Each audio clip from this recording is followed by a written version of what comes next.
Kayla in the morning. I'm Sravya. And I'm Kayla. And we're bringing the world's news to you. We have a lot to tell you. It's been a busy week. Even though it's just March. Even though it's just the long month of March, which seems to be going fairly quick this year, doesn't it, Sravya? Yes, I totally agree. But let's get our virtual TV up to show what we have in store for today. Let's get started. First, we're going to start the show off with Ursuline girls and their trips from educational excursions, practically in our own backyard, to trips that cross the pond into Europe, which we know can be equally educational. Next, we'll talk to a freshman triathlete who's very talented and passionate about her sport. She shares with us her feelings about the upcoming competition. After that, a puppy is welcomed into a family, and we had the chance to witness their attempts at training her. Last but not least, with Spirit Week and graduation coming up in the near future, excitement is in the air. This segment, we can anticipate each day of Spirit Week, which will be especially memorable for the seniors, as it is their last one. Ursuline has been known to present opportunities to its students that extend beyond the classroom.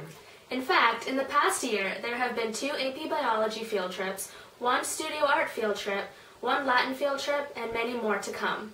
Last year, sophomores, juniors, and seniors were able to partake in the first annual abroad trip, that time to Italy. This year, students will have the opportunity to visit Spain and France on the SPANCE trip. And the year after, they can go to China. Here's a look at some of the past UA trips. This year, for class-specific field trips, the AP Biology class alone went to the Museum of Natural History, and just this past week went to BU City Labs, where they were able to test their own DNA. Another science class was actually able to visit the aquarium and observe the life of underwater creatures. A lot of the art classes have either had opportunities or have an opportunity in the future to take field trips to places pertaining to their art. Also, the Latin class visited the Museum of Science's Pompeii exhibit. Speaking of Pompeii, about a year ago, many students between sophomore and senior year were able to take a trip all the way to Italy to experience a different culture than that of the United States.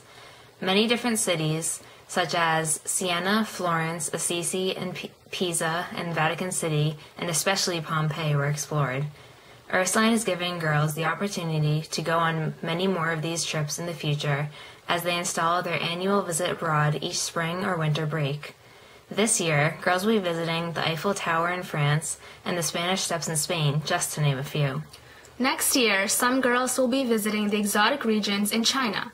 Hopefully, the girls on each trip will return home unharmed and with many new memories and experiences to share. One girl at Ursuline will have a special experience to share with her friends when she competes in the upcoming track season. Here's Emma with Amy Piccolo in a new segment we like to call Track Talk! Hi, I'm Emma Lugton here for Louder News doing a segment we like to call Track Talk. Standing here with me is Amy Piccolo, 9th grader and varsity member of the track team. Amy, you just came off of a very impressive indoor season. You want to tell us about that? Well, I ran in New England this season as an individual runner and in a relay. That's incredibly impressive. Are you looking to do the same this outdoor season? I hope I can do the same. I'm just going to run as fast as I can. Which events do you plan on running? I think I'm going to be running the 200 and the 400, which is what I ran last year. That's pretty impressive. What's your favorite part of track? My favorite part of track is the jumping. Even though you won the 200 last year, favorite part still the jump? Yes, even though I won the 200, my favorite event is still jumping. We look forward to a very impressive season from you. Thank you.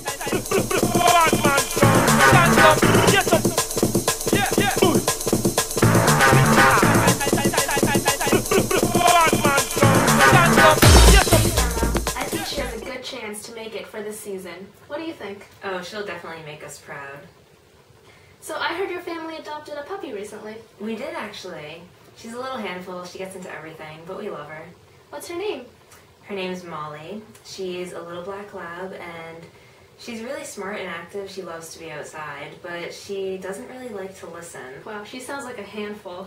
So Molly goes to puppy class every Saturday, and this past Saturday, Kayla and I had the opportunity to visit Petco and talk to the trainer about dog training tips.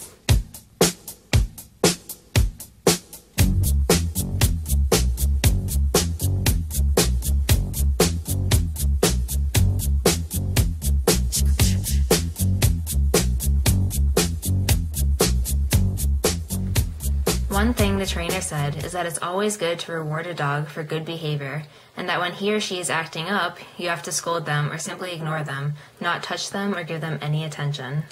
Yeah, that's definitely something that can be really hard. Another little tip is that dogs really like high-pitched voices. They're a lot more likely to come when you call them using a high voice than if you talk to them normally. It's also really good to talk to them. A lot of people think that since dogs can't understand what you're saying, it's foolish to talk to them. But in reality, they just like to hear your voice. So why is it important to train your dog really well? Well, aside from having a smart dog with cool tricks to impress your friends, it's much safer to have a dog that will listen to you than one that won't. If he comes when called, he'll be less likely to hurt or to be hurt or to hurt someone else. Training also helps strengthen the bond between owners and their dogs. Sounds like Molly has a good trainer. So next week is Spirit Week, and everyone at Ursuline is looking forward to going all out on her costume. Monday is the traditional pajama day. Tuesday is Princess Day. Wednesday is Boy Day, a favorite of years past. Thursday is the much anticipated Sparkle Neon Day. Friday is the traditional yet equally anticipated Color Day. For seniors, this will be the last Spirit Week they will have at Ursuline. Ever. Sad face. Aww. So, moving right along, we spoke to a bunch of 6-year survivors from the senior class. And what, might you ask, is a 6-year survivor? Pray tell, Sravya. Well, a 6-year survivor is someone who has succeeded in graduating relatively unscathed from Ursuline after 6 long years, starting in the 7th grade. And going all the way to senior year. That, my friends, is a powerful 6-year survivor. Brittaney asked a few of the 6-year survivors about their time at the Acad. I'm so glad to be here. To be honest, I don't really remember not being at Ursuline. I still have my skirt from 7th grade and it's no fun to be able to get rid of it. So 6 years at Ursuline has been fairly eventful. You go through several periods of stress and happiness, mostly stress. Overall, Ursuline's taught me how to deal with life in general in the past 6 years. So I'm very proud of the fact that I am a 6-year survivor, especially since our grade has acquired and lost about 30 people over the past few years. My favorite thing about Ursuline Academy for the past 6 years is the food in the cafeteria. Every day I run to lunch and it's so fun. I love you, Oleg. My favorite thing about Ursuline is the uniform and how comfortable it is, and it is really warm when you go to sleep. My favorite memories would be of 7th and 8th grade, being in Mrs. Tomasi's class and her doing diagrams on the board.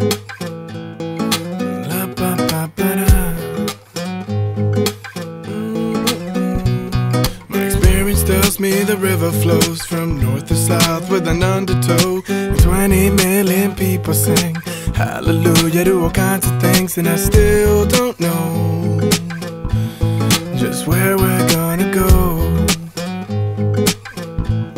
You got to be free to understand and feel the little things.